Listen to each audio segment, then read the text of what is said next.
Bismillahirrahmanirrahim. Assalamualaikum warahmatullahi wabarakatuh. Perkenalkan, saya Ebi Safitri, PBA semester 5. Baiklah, di sini saya menjelaskan psikologi pendidikan adalah cabang ilmu psikologi yang mempelajari proses mental dan perilaku individu dalam konteks pendidikan.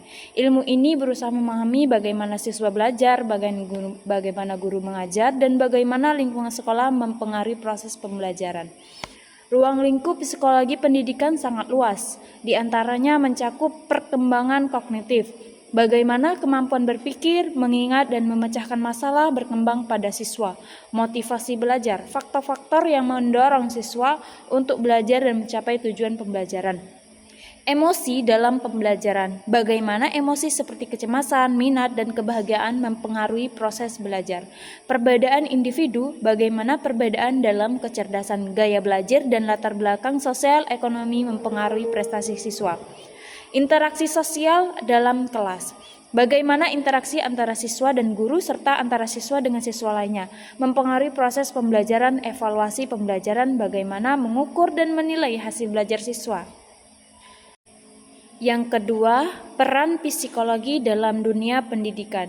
Psikologi pendidikan memiliki peran yang sangat penting dalam dunia pendidikan. Memahami siswa. Psikologi pendidikan membantu guru memahami karakteristik individu siswa, gaya belajar mereka, dan kebutuhan mereka.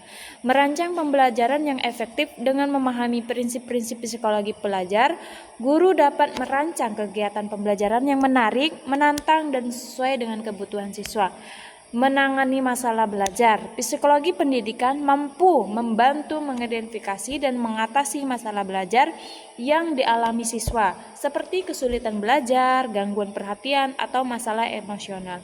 Meningkatkan motivasi belajar. Psikologi pendidikan memberikan pengetahuan tentang cara memotivasi siswa untuk belajar dan mencapai potensi maksimal mereka. Membangun lingkungan belajar yang positif. Psikologi pendidikan membantu menciptakan lingkungan belajar yang kondusif, aman, dan mendukung perkembangan siswa. Yang ketiga, ada menyikapi perbedaan kemampuan siswa dalam manajemen pembelajaran sebagai guru. Kita harus menyadari bahwa setiap siswa memiliki kemampuan yang berbeda-beda. Untuk mengelola pembelajaran yang efektif, kita dapat melakukan beberapa hal, mungkin diantaranya sebagai berikut.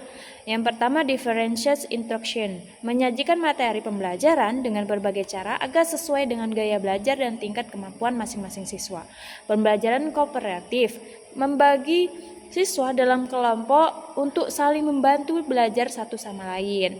Terus ada penilaian autentik, menggunakan berbagai bentuk penilaian yang mengukur tidak hanya pengetahuan tetapi juga kemampuan berpikir kritis, kreativitas, dan keterampilan sosial siswa. Memberikan umpan balik yang konstruktif, memberikan umpan balik yang spesifik dan bermanfaat untuk membantu siswa memperbaiki diri. Menciptakan suasana kelas yang inklusif, menciptakan suasana dan menghargai setiap kontribusi siswa. 4. Ada faktor yang mempengaruhi hasil belajar siswa. Banyak faktor yang dapat mempengaruhi hasil belajar siswa, antara lain ada faktor internal, kecerdasan, kemampuan kognitif siswa dalam memproses informasi, motivasi, minat dan kemauan siswa untuk belajar, gaya belajar, cara siswa yang paling efektif dalam menyerap informasi, kesehatan fisik dan mental. Kondisi fisik dan mental siswa yang optimal sangat penting dalam proses untuk belajar. Faktor eksternal, lingkungan keluarga, dukungan keluarga, gaya penting dan kondisi ekonomi keluarga. Lingkungan sekolah, kualitas pengajaran, fasilitas sekolah, dan iklim sekolah. Lingkungan sekolah atau lingkungan sosial, teman sebaya, pengaruh media, dan budaya masyarakat.